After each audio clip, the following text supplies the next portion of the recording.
আল্লাহ আযজা ওয়া জাল্লা বলেন ওয়ালা তাকুলান্না লিশাইইন ইন্নী ফাইলুন যালিকা গাদা। এটা একটা আয়াত। আল্লাহ বলেন কোনো বিষয় সম্পর্কে কখনো বলো না যে আমি ওটা আগামীকাল অবশ্যই করব। এটা কখনো বলো না। তিনি আসলে বলেননি বলো না, লা তাকুল, তিনি বলেছেন লা তাকুলান্না, বলার সাহসও করো না, কখনো না যে কোনো কিছু সম্পর্কে যে আমি অবশ্যই আগামীকাল এটা করব। আপনি যদি আয়াতের এখানে থেমে যান তাহলে দৃশ্যত সমস্যা দেখা দেয়। কারণ আপনার বস বলেন আপনাকে অবশ্যই এই অ্যাসাইনমেন্ট আগামীকাল জমা দিতে হবে, আপনি তখন বলেন অবশ্যই আমি আগামীকাল জমা দিব, শিওর শিওর ইনশাআল্লাহ। কখনো কখনো আপনি ইনশাআল্লাহ বলেন, কখনো বলেন না। কিন্তু মানুষ নিশ্চয়তামূলক ওয়াদা করে সব সময়। হ্যাঁ হ্যাঁ আমি নিশ্চিত যাব।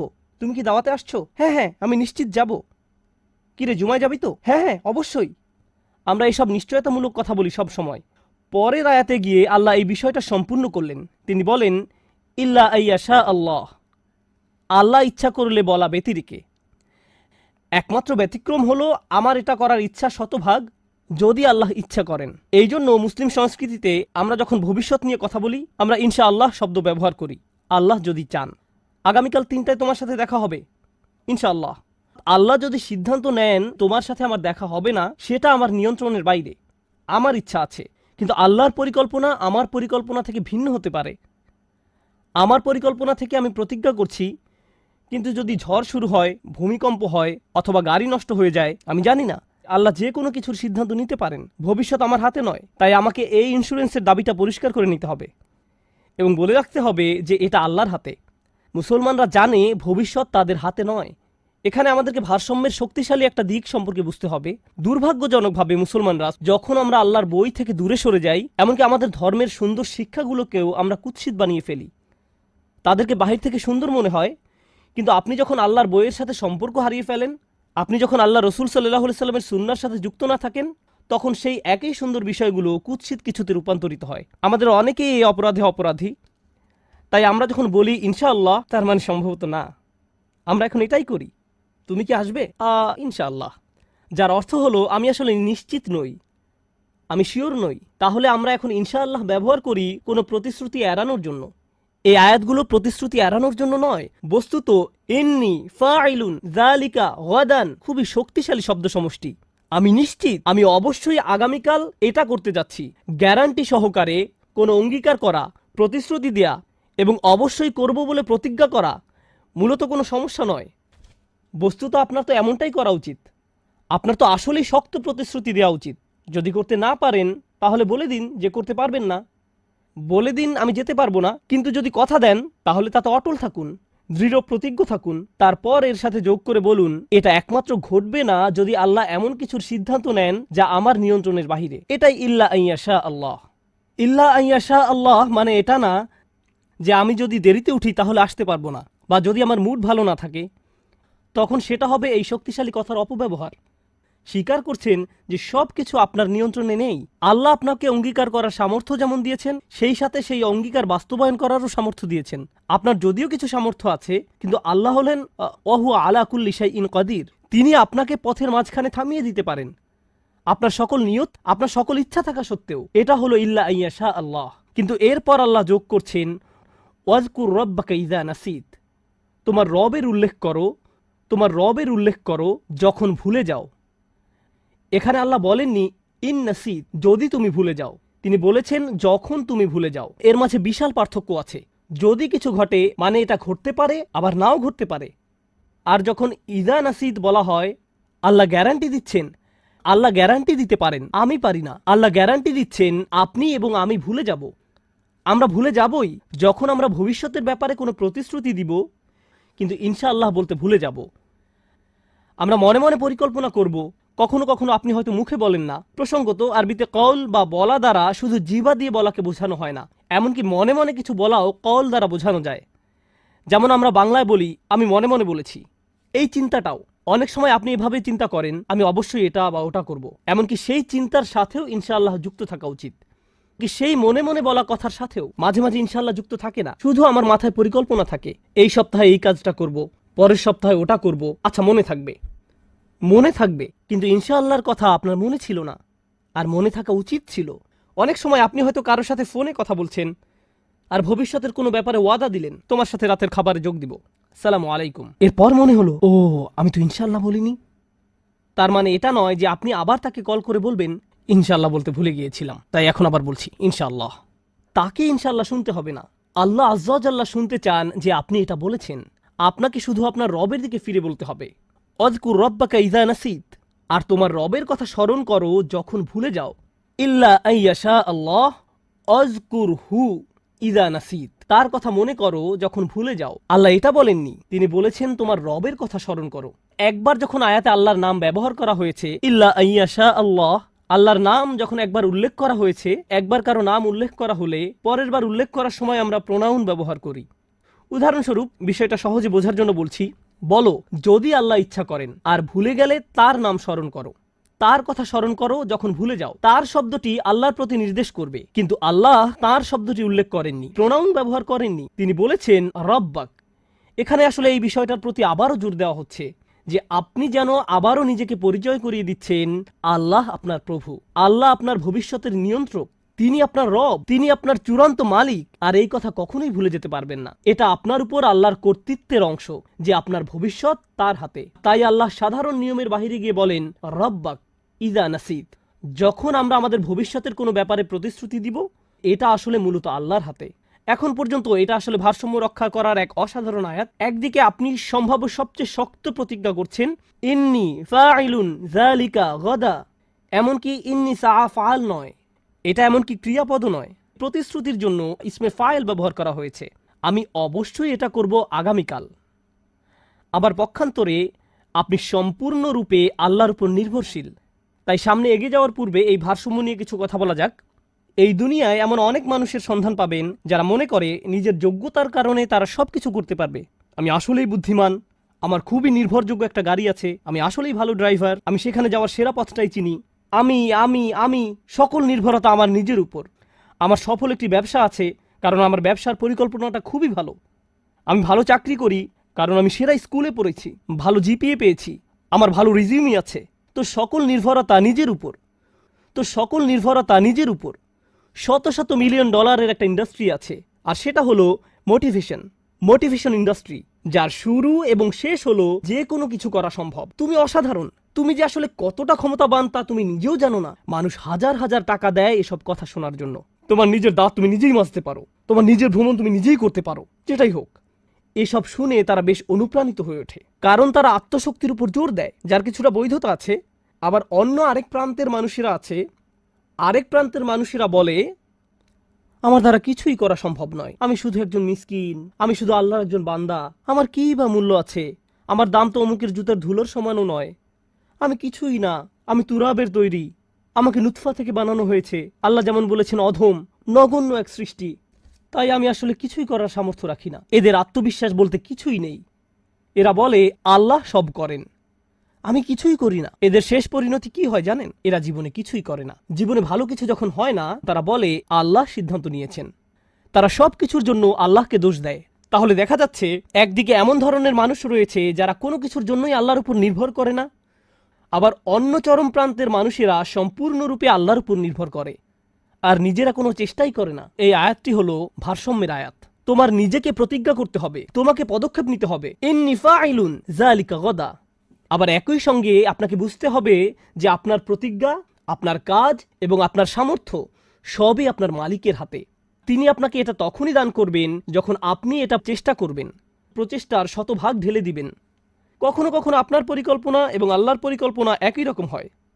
মাঝে মাঝে, যেমন কখনো আপনি ইচ্ছা করলেন কোথাও যাওয়ার, আর আল্লাহ আপনাকে সেখানে যাওয়ার সুযোগ করে দিলেন। কোন একটি কলেজে ভর্তি হওয়ার ইচ্ছা করলেন, আর আল্লাহ আপনাকে সুযোগ প্রদান করলেন। সিদ্ধান্ত নিলেন দ্রুত গ্র্যাজুয়েট হওয়ার, আর আল্লাহ আপনাকে সুযোগ প্রদান করলেন। এর অর্থ হলো আপনার প্ল্যান এবং আল্লাহর প্ল্যান একই ছিল সেই একটি বিষয়ের জন্য, কিন্তু মাঝে মাঝে আপনার এবং আল্লাহর পরিকল্পনা একই রকম থাকে না। অনেক সময় ভাবছিলেন 10 বছর ধরে চাকরিটা করবেন, 6 মাস পরে আপনাকে ছাঁটাই করে দেওয়া হলো। কোনো একটা ভার্সিটিতে ভর্তি হওয়ার আবেদন করলেন, আপনার সবকিছুই ছিল সেরা, কিন্তু তবুও চান্স পেলেন না। অন্যদিকে আপনার চেয়ে অনেক কম যোগ্যতা সম্পন্ন বহু ছেলে মেয়ে চান্স পেয়ে গেল। অনেক সময় আপনার এবং আল্লাহর পরিকল্পনা একই রকম থাকে না। এই আয়াতগুলো শিক্ষা দিচ্ছে সব সময় সবকিছু আমার পরিকল্পনা অনুযায়ী কাজ করবে না। তবুও আমাকে পরিকল্পনা করে যেতে হবে, তবুও আমাকে চেষ্টা করে যেতে হবে। কিন্তু দিন শেষে আল্লাহ সিদ্ধান্ত নিবেন পরিকল্পনাটি বাস্তবায়িত হবে কি হবে না। আযকুর রাব্বাকা ইযা নাসিত। এরপর আসছে এই আয়াতের সবচেয়ে শক্তিশালী অংশ। আমি এর উপর অতিরিক্ত কিছু সময় ব্যয় করতে চাই। এটা আসলেই সমগ্র কোরআনের অন্যতম সুন্দর একটি শিক্ষা। যদি একজন মুসলিম এটা বুঝতে পারে, তার জীবনটা সহজ হয়ে যাবে। ওয়াকুল আসা আইয়াহদিয়ানি রব্বি লিআকরাবা মিন হাযা রাশাদা। এই শব্দগুলো হলো একটি দোয়া।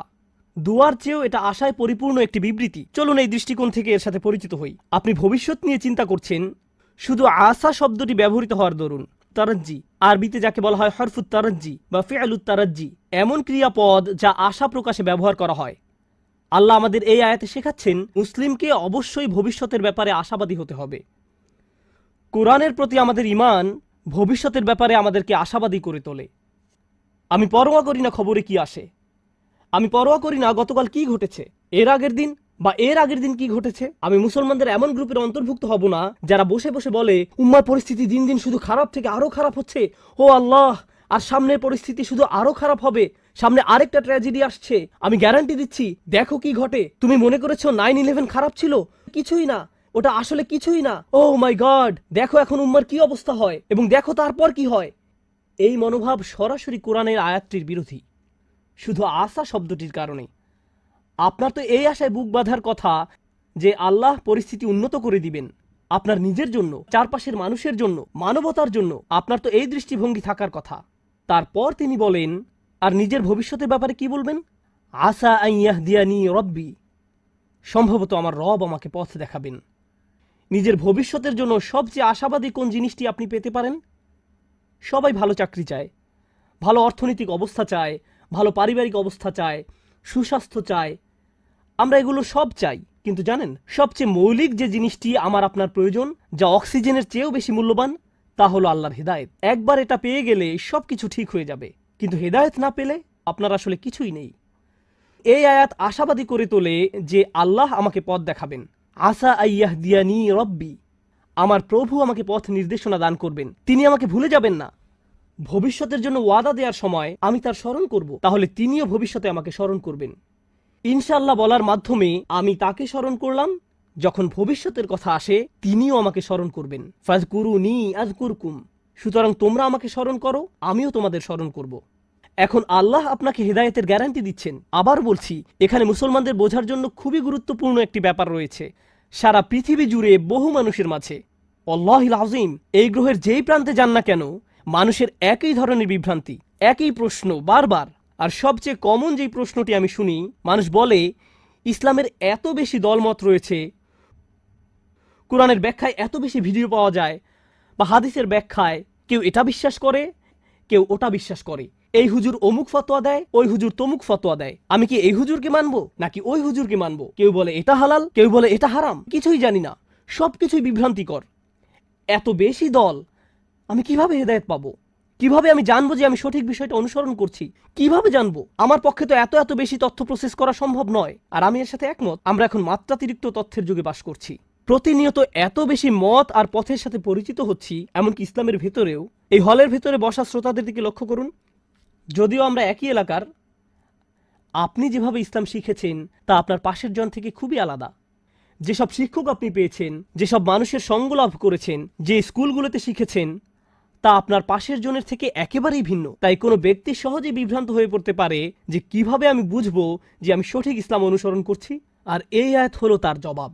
আমি কারো হেদায়েতের নিশ্চয়তা দিতে পারি না, ইউটিউব কারো হেদায়েতের নিশ্চয়তা দিতে পারে না, গুগল কারো হেদায়েতের গ্যারান্টি দিতে পারে না, এবং কোনো মানুষও হেদায়েতের নিশ্চয়তা দেয় না। এটা আমাদের আশা যে স্বয়ং আল্লাহ আমাকে ব্যক্তিগতভাবে হিদায়েত দিবেন। হেদায়েত অন্য কোথাও থেকে আসতে পারে না। আপনার কাছে কোনো তথ্য না থাকতে পারে, অথবা আপনি তথ্যের সাগরে ডুবে থাকতে পারেন, এটা কোনো ব্যাপার না। আল্লাহ আপনাকে কতটা হেদায়েত দিবেন তা নির্ভর করে আপনি কতটা হেদায়েত চান তার উপর, অন্য কারো কাছে নয়। আর একবার আল্লাহর কাছে সঠিক রাস্তা চাওয়ার পর আপনাকে আর বিচলিত থাকতে হবে না। নিশ্চিত থাকুন যে আল্লাহ আপনাকে সঠিক পথ দেখাবেন, তিনি কাউকে ফিরিয়ে দেন না।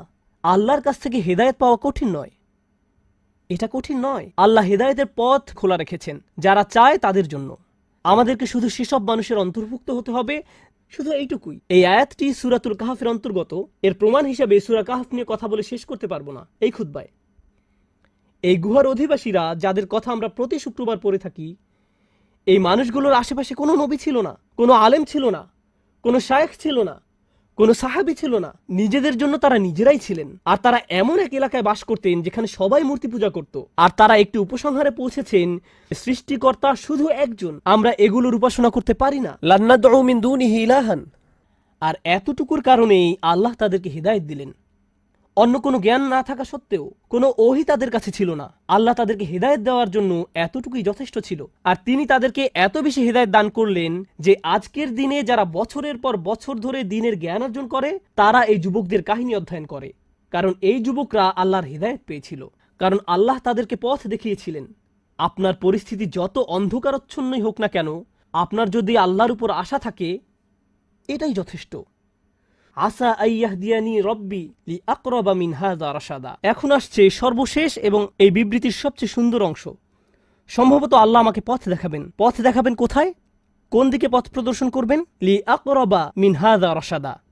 এর ভাষা এত বেশি গভীর অর্থবোধক, আমার পক্ষে খুতবায় তো আর ব্যাকরণ শেখানো সম্ভব নয়, কারণ আপনাদের মাথা ব্যথা শুরু করবে। চেষ্টা করব বিষয়টাকে যত সহজে তুলে ধরা যায়। আরবি ভাষাতে কখনো বলেন ওই যে ওই দিকে, আবার কখনো বলেন সমস্ত পথ ধরে ওইখানে।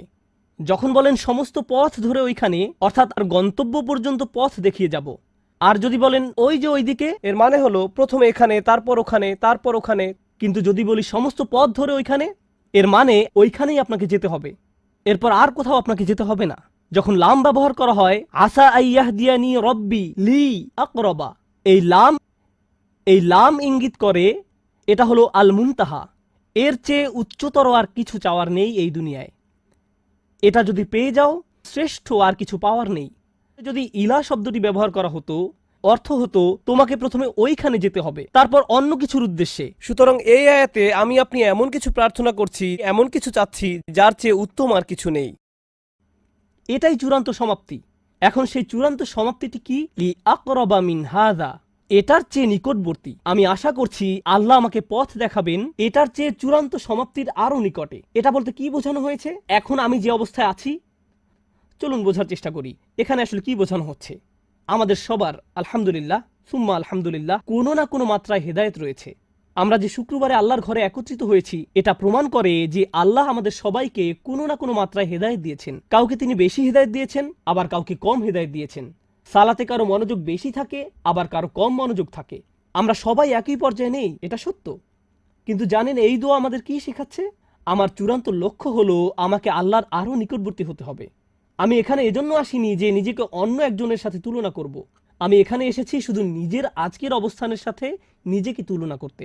আমি যদি শুধু নিজের এখনকার অবস্থা উন্নতির জন্য কাজ করে যেতে পারি, এটাই আল্লাহর সামনে চূড়ান্ত সফলতা।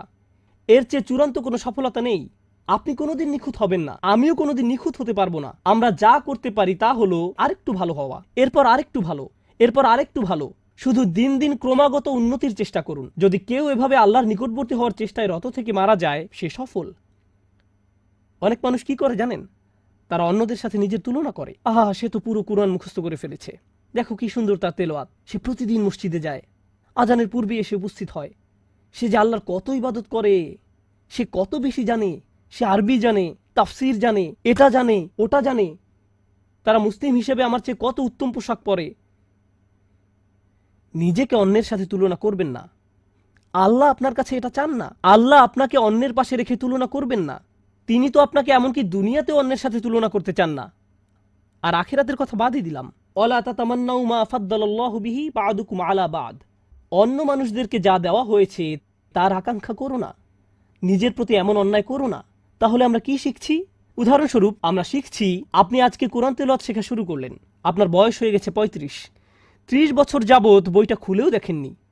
সিদ্ধান্ত নিলেন আজ থেকে কোরআন তেলাওয়াত করার। আপনি এমনকি বিসমিল্লাহও পড়তে পারছেন না। আরবি বা অক্ষরটি দেখতে কেমন সেটাও ভুলে গেছেন। আপনার বয়সের মানুষেরা বড়দের মতো করে পড়তে পারে, এখন আপনাকে বাচ্চাদের মতো শিখতে হচ্ছে। এতে কোনো সমস্যা নেই। আপনি যখন আলিফ পড়া শিখছেন, বা পড়া শিখছেন এবং আল্লাহর দিকে কিছুটা অগ্রসর হয়েছেন, এখন এই অবস্থায় যদি আপনার মৃত্যু হয়, আপনি হয়তো একজন হাফেজে কোরআনের চেয়ে উত্তম, যে সম্পূর্ণ কোরআন মুখস্থ করেছে, কিন্তু এর প্রতি কোনো কদর নেই। কে নিজেকে আরো উত্তম মানুষ হিসেবে গড়তে চায়, জানা যাবে অন্তর থেকে, আর আল্লাহ সেটা জানেন। তাই আল্লাহর দিকে অগ্রসর হওয়ার ক্ষেত্রে এখন যে অবস্থায় আছেন তাকে ছোট করে দেখবেন না। মানুষ আপনাকে ছোট করে দেখতে পারে, কিন্তু আল্লাহ আপনার চেষ্টাকে ছোট করে দেখেন না। মনে হয় যেন আল্লাহর কাছ থেকে হিদায়ত পাওয়া অনেক কঠিন, আর আল্লাহ হিদায়তের দরজাকে বিস্তীর্ণ রূপে খোলা রেখেছেন। তিনি শুধু আমাদেরকে বলেছেন এই দোয়া করার জন্য, ইয়া আল্লাহ আমাকে পথ দেখান, লি আকরাবা মিন হাযা রশাদান। রশাদান মানে সত্য পথের হেদায়েত। এই আয়াতের শেষ শব্দ রশাদান ইঙ্গিত করছে আপনি যে এই দোয়াটি করছেন তা প্রমাণ করে আপনি ইতোমধ্যে কিছুটা হেদায়েত পেয়ে গেছেন। আপনার বলা উচিত নয় আমি পথভ্রষ্ট। এই আয়াত স্বীকার করে নিচ্ছে আল্লাহ যে আপনাকে দোয়া করার সামর্থ্য দিয়েছেন, এই সামর্থ্য নিজেই আল্লাহর পক্ষ থেকে আপনার জন্য একটা হেদায়েত। আল্লাহ আপনাকে আরও দিবেন, তিনি আরও দিবেন এবং তিনি আরও দিবেন। মুসলমানরা এমনই আশাবাদী এক জাতি, যখন পৃথিবীতে হেদায়েত নেমে আসে তখন এর সাথে প্রশান্তি আসে, ইতমিনান আসে, হৃদয় প্রশান্তিতে পূর্ণ হয়ে যায়। আলা বিযিক্রিল্লাহি তাতমাইন্নুল কুলুব, এই কথা বলেই আলোচনার সমাপ্তি টানতে চাই। অন্তর যখন প্রশান্ত হয়ে যায় তখন এই প্রশান্তি আশেপাশেও ছড়িয়ে পড়ে। প্রশান্তি সংক্রামক, ঈমান সংক্রামক।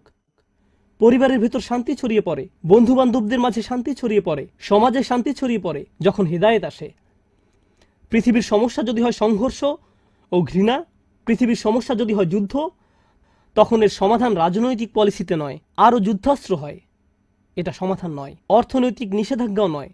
মানবতার আজকে যা দরকার তা হলো হেদায়েত, কারণ হেদায়েত ছাড়া কোনো শান্তি নেই, পাওয়া সম্ভব না। ফাআইয়ুল ফারিকাইনি আহাক্কু বিল আমন ইন কুনতুম তা'লামুন আল্লাযীনা আমানু। কে শান্তি লাভের বেশি হকদার? যারা বিশ্বাস স্থাপন করে, যারা ঈমান এনেছে।